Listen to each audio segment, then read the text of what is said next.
I've lived in this house for 31 years.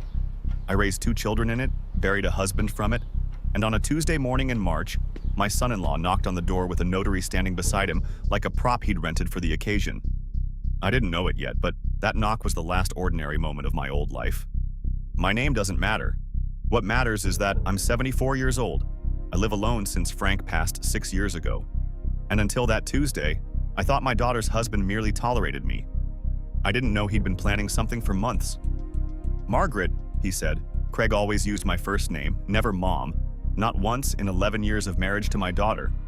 "We need to talk about your living situation." Behind him, a woman in a gray blazer held a leather folder against her chest like she was bracing for weather. "This is Denise," Craig said. "She's a notary. We just need a few signatures." I didn't know it yet, but I was about to learn exactly how long 11 years of quiet condescension had been building toward this specific morning. I want to back up, because I think the shape of this only makes sense if you understand who Craig was to me before that Tuesday. He married my daughter Louise when she was 26. He had opinions about everything: the way I seasoned food, the schools my grandchildren should attend, the outdated way I kept my finances. He said these things with a smile, always with a smile, the kind that made you feel foolish for being bothered by them. Louise laughed along. I laughed along too, mostly, because that's what you do when the alternative is being the difficult mother-in-law at every holiday. 3 years ago, Craig started calling this house underutilized. That was his word. Underutilized. A woman living alone in a 4-bedroom house while, in his words, actual families struggled to find space. He said it at Thanksgiving, in front of my grandchildren, like he was making an observation about zoning, rather than about me. I didn't know it yet, but Craig had been having a very different conversation with an elder law attorney for at least 4 months before he ever knocked on my door. Standing in my doorway that Tuesday, Denise the notary shifted her weight and glanced at her watch, the particular glance of someone being paid by the hour who has somewhere else to be. Craig opened the folder. Inside were papers, a lot of them, more than a simple form. "What exactly is this?" I asked. "It's for your own good, Margaret," Craig said. "Louise and I have found you a lovely place, Cedar Grove. It's assisted living, but it's really more like a community. You'll have people your own age around you all the time. I hadn't asked for people my own age around me all the time. I had a garden. I had 31 years of Frank's handwriting still on the inside of the pantry door, marking our children's heights. I had a life, such as it was, that I had built and kept and paid for entirely on my own since he died." "And these papers," I said, "are what exactly?" "Power of attorney, mostly," Craig said, still smiling. "Just to simplify things going forward. And the deed transfer, so the house can go into a trust that'll help cover your care costs at Cedar Grove." I looked at the notary. Denise would not meet my eyes. "I want you to understand something about me that Craig never bothered to learn in 11 years. I spent 32 years as a claims adjuster for an insurance company before I retired. I have read more contracts, more fine print, more carefully worded documents designed to obscure their own meaning than Craig has read in his entire life." He assumed because I was 74 and living alone and occasionally forgot where I'd put my glasses, that I would not actually read what I was signing. I didn't know it yet, but that assumption was the single biggest miscalculation of Craig's life. "I'll need some time to review these," I said, and took the folder from his hands. Craig's smile flickered, just barely, the first genuine expression I think I'd ever seen from him. "Margaret, we really do need to move quickly on this. The Cedar Grove spot won't hold indefinitely." "Then it won't hold," I said, and closed the door. Gently. I want to be clear about that. I did not slam it. I have never once in this entire story raised my voice or slammed a door. That's not the kind of woman I am, and it's not the kind of victory I was interested in. I sat at my kitchen table, the one Frank built with his own hands the year Louise was born. And I read every page of that folder twice. Then I called my son, David. David is not Louise's biggest fan of Craig and hasn't been since the wedding, where Craig gave a toast that somehow centered mostly on himself. "Mom," David said after I explained it, "please tell me you didn't sign anything." "I didn't sign anything."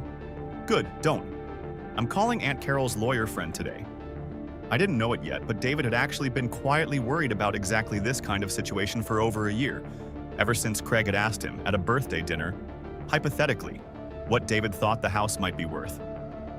The lawyer's name was Patricia Ellsworth, and she had 31 years of estate law experience.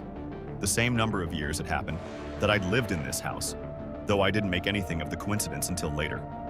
Patricia read through Craig's paperwork line by line, the way I imagine I would have read it myself if I'd had a law degree instead of an insurance career. "Margaret," she said, "this power of attorney document is written broadly enough that once signed, your son-in-law would have near total control over your finances, including the authority to sell this house without further consent from you. The trust language doesn't protect you, it protects him." "And the assisted living facility?" I called them. There's no urgency on their end. There's a wait list, yes, but nothing like what he described to you. That timeline pressure was manufactured. I didn't know it yet, but Craig had, in fact, already begun quietly listing the house with a realtor friend of his. Contingent, obviously, on my signature, which he'd clearly expected to obtain within the week. Here is where I want to slow down, because what I did next surprised even David, who has known me his whole life and thought he understood exactly how his mother operates. I didn't confront Craig. I didn't call Louise screaming, though God knows I wanted to. I did something Craig would never have predicted from a 74-year-old woman he'd spent a decade underestimating. I got organized. Patricia helped me draft a formal, ironclad power of attorney, naming David, not Craig, not Louise, as my agent should I ever need one.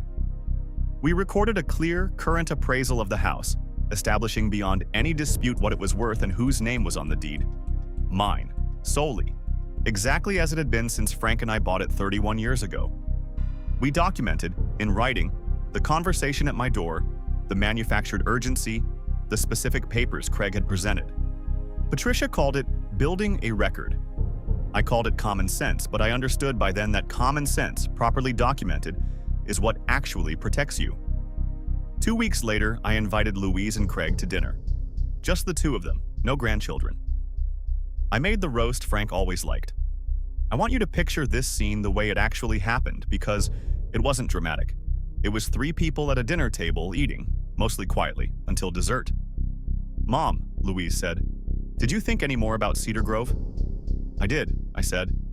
I had my attorney review the paperwork Craig brought over. The fork paused halfway to Craig's mouth, just for a second, but I saw it. "Your attorney," Craig repeated. "Patricia Ellsworth, 31 years of estate law. She had a lot of thoughts about that power of attorney document, Craig. Would you like to hear them?" I didn't know it yet, sitting there watching Craig's face go carefully, deliberately blank, that this would be the last time he ever tried a version of this plan again. I laid it out plainly, the way Patricia had coached me, without anger, without accusation, just facts in order. The manufactured urgency about the waitlist, the broad language of the power of attorney, the realtor listing Craig had apparently already discussed, which I hadn't even mentioned to Louise yet, and which visibly cost Craig some of the color in his face when I said it aloud. Louise turned to him very slowly. "You listed the house?" "I was just exploring options," Craig said. "For Mom's benefit." "For my benefit," I said, "would have involved asking me what I wanted, rather than bringing a notary to my door with paperwork I wasn't given time to read." Louise didn't say much else that evening. She didn't need to. I watched something shift in her face. The particular expression of a woman recalculating 11 years of a marriage in real time, the same way I imagine Catherine did by that lake.